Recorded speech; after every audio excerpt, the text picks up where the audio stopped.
The Puppetmaster is the 8th episode of Season 3 of Avatar: The Last Airbender, the greatest show of all time, at least in my opinion, hopefully yours too. And it is one of the more infamous episodes in the show's history, particularly because of a certain bending advancements that you probably already know about, but we'll take that a little later. That is why today I will tackle why the Puppetmaster breaks Avatar's magic system. But first, just like and subscribe if you enjoy the content, really helps me out and this channel. With all that boring stuff out of the way, let's get right into the breakdown. The opening of this episode, we are camping once again in the woods, really early season 1 vibes, but this time there's a great horror spin on the classic opening. They're sitting around the campfire telling stories, really classic, the creepy music when Katara is telling her story, and it's just the mystery build up with screaming under the mountain that Toph hears. It's just connecting the story is such a great, so fluent from just this, the gang just hanging out, having a little laugh or having a good time around the fire, to Hama walking in on them. And talking about Hama, it's a great introduction. She's the perfect amount of creepy yet sweet and wholesome old lady. So you do suspect her, especially on rewatch, but in that first watch, she seems pretty innocent all throughout. There's a great foreshadowing though. The puppets, the demeanor of Hama, her, as I said, her creepy, wholesome style. She shows up at the perfect time, like she's always kind of sneaking behind the corner. And it's something off about her, which obviously there is, which is revealed at the end of the episode. But it's kind of shadowed, or Hama try to hide it by revealing a part of the secret, revealing that she is from the Water Tribe. So that is the secret. So they kind of let their guard down after investigating, since the explanation makes sense. She's in the Fire Nation trying to hide. So she's trying to play down her waterbending roots so no one really takes her. So it really makes sense that they let their guard down, that they stop investigating her.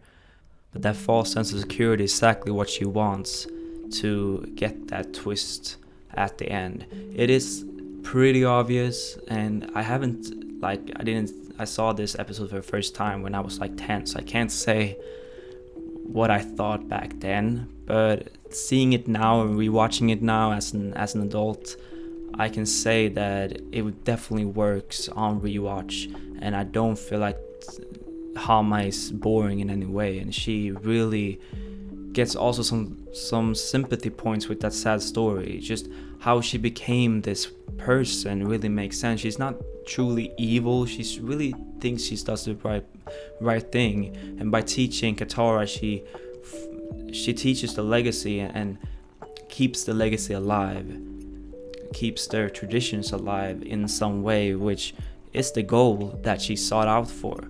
It's also a bonus that she's really savage. She's getting out of that prison is just a clever way. Bloodbending is simply a cool idea. Maybe not the best narratively or like in the whole scheme of the show. That was good to introduce. We'll get to that a little later. But her turning into a villain is logical in the story and does not ruin it at all on rewatch, as I said before. Katara is the main character, and she's our surrogate in this story. She's the surrogate for the whole show, but in this episode specifically, she's really in the focus, in the main. She's the main event, and the connection with Hama feels real. That waterbending, especially sudden waterbending connection that Katara really lacks, and she really wants to have this teacher and mentor, a waterbending specifically mentor from the Southern Water Tribe, and it's like her grand that could waterbend in some way, and she probably feels a little homesick from being on the road and away from home for so long. So it just totally makes sense for her and Hama to click, that teacher-student role model kind of relationship that you really feel for them, and the horror of learning bloodbending at the end of the episode is just such a good scene, that she just breaks down crying and you really feel her pain. And also shows the difference between Hama and Katara, or at least the difference right now, since Katara do end up using this later on, but she learns a different lesson. We'll get to that episode in a future video.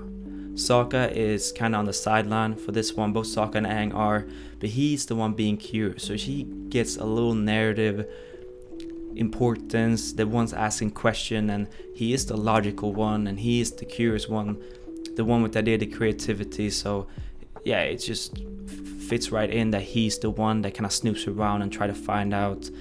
There's not too many jokes on Sokka this episode, which is not too usual, but the one of him being so pressed about the moon spirit is so hilarious, and how much he truly backs the moon is just, it's pretty hilarious, especially that we need an attention reliever at that point in the story, so it really fits in, and it's hilarious.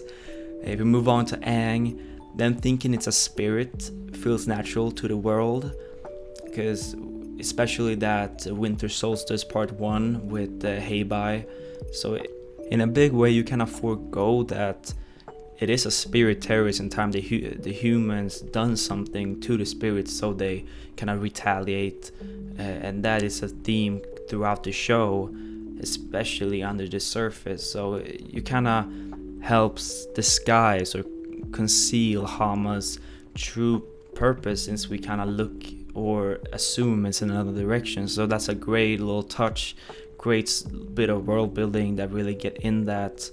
One thing I had to complain about Aang is he just feels a little weak in that final fight. He has no agency at all, and he's just getting thrown around. Maybe I'm just a little sucker for Aang being powerful, and in a way I definitely am, but I just felt like he could have had a little bit more to do in that final fight.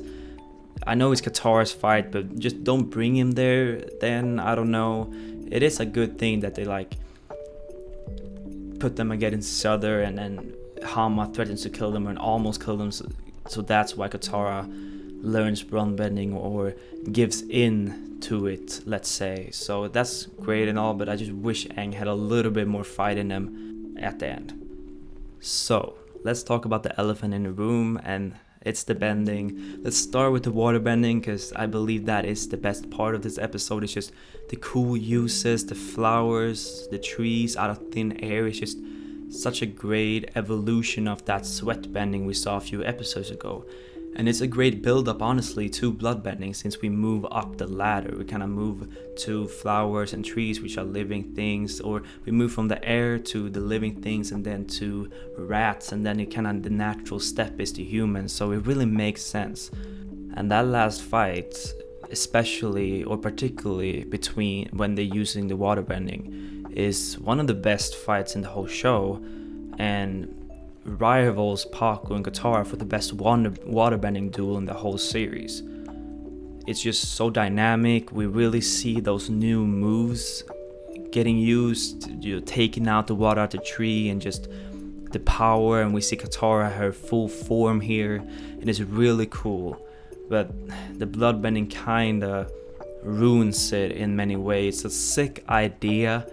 They really walk up the ladder, as I said, from living plants to rats to human, and it makes sense in the world, but the implementation kind of destroys the power balance in the show, since it's too OP, honestly. It's way too OP. It kind of instant win, and we see that a lot in Korra. It ruins amazing choreography in fight scenes with just Amon just gripping them with the bloodbending. So it really ruins what could have been an amazing choreography and an amazing fight to just an instant win button, and that kind of sucks. Even though it is a cool idea and it makes sense in the world when you do this, it really mirrors metal bending in many ways. How yeah, it is water, so you really, it makes sense in the world, but it's too OP. Okay, it's too OP, too overpowered. And also, why is Katara immune? They say she's I don't know how the quote goes, but it's just she's more powerful, your techniques are useless on me, but why are they? Just because you're more powerful, some Goku 9000 shit. I don't understand. The only person to ever resist bloodbending is Aang in the Avatar state, when he's a fully realized Avatar in Korra. And well, a little bit Mako, he kinda resists a little bit with the lightning bending, but that's more like a little twitch. That's not fully resisting it like Katara does here. The only one is Aang in the Avatar state. And we also show like Aang doesn't resist bloodbending, and he's a way more powerful bender than Katara. So how does that make sense? And Katara is always built up not as a prodigy in any way, especially in season 1. She really struggled with waterbending, and how she got ahead, especially with Aang, is by hard work and dedication. And that's kind of her arc. She really worked hard to get here, and not just some I'm more powerful than you, so that's why I win. Like that doesn't make sense, and it really makes the magic system less grounded. And that is what Avatar does best with the world building. The bending is so grounded. You have to do these moves. These so grounded in not modern, but Eastern fighting styles and culture. So why introduce this? This would be like some random YouTube video. If bloodbending didn't exist in the show, it would be some random YouTube video, and I would probably be like, is bloodbending possible or not? Let's discuss. That would be a title. So I just wish they never introduced it in the first place. Also, in the end, Hama explicitly tells the villagers that Katara is a bloodbender and therefore a waterbender right in front of them, and they do not care. They locked up Hama for years, for probably decades. I can't remember exactly how long it was, and now they just like don't give a fuck. And maybe the villagers are just not xenophobic, and they're just pretty good people, pretty chill people. I know not everyone in the Fire Nation, but I feel like someone there would be pretty patriotic and be like, get over here or something. I don't know. It just felt a little bit weird in the world, since they are so they are forced to hide and switch clothes, and they can't be there, and I feel like no one helps them except like Piandao maybe and the White Lotus, not just regular people. They have to hide from regular people, so it feels a little off. But overall, it's one of the better individually episodes in the whole show. It really works. Hama is threatening and pretty sweet at the same time. She's really that duality. The horror elements fit seamlessly with the whole themes. Personal stakes for Katara, and you really feel her emotions. And it's just entertaining overall. So it's a really great episodes in a really great season, and it's definitely up there in maybe top 10 episodes in the whole show if you just take it. But in the scope of the show, it introduces a loose canon. It makes it hard to balance Katara, since she's now the most overpowered character, especially on the full moon, and it kind of had to write around that. They do like fix it because of her moral compass and everything, but why doesn't she just go and take the Fire Lord with the bloodbending and just like the ends justify the means kind of thing? I don't know. She does it once with the Southern Raiders, so why couldn't she done that with the Fire Lord? I know that's a stupid question in general, and I'm kind of going too far, but it's just, why have these questions at all? You could have just like not added it, and it would have been delegated to a random YouTube video, as I said. So just ignore it, and no one would have really like hold that against you. I know it's a cool idea, but unfortunately, not all cool ideas should be made into reality. Thank you for watching this far. Did you like my breakdown? Please hit the like button. If you didn't, what is wrong? Comment down below where you think I went wrong and what you think of the episode, and we can discuss it. Also, subscribe to the channel for one new breakdown each Thursday. I really appreciate all the support I've been given. But until next time, have a great week.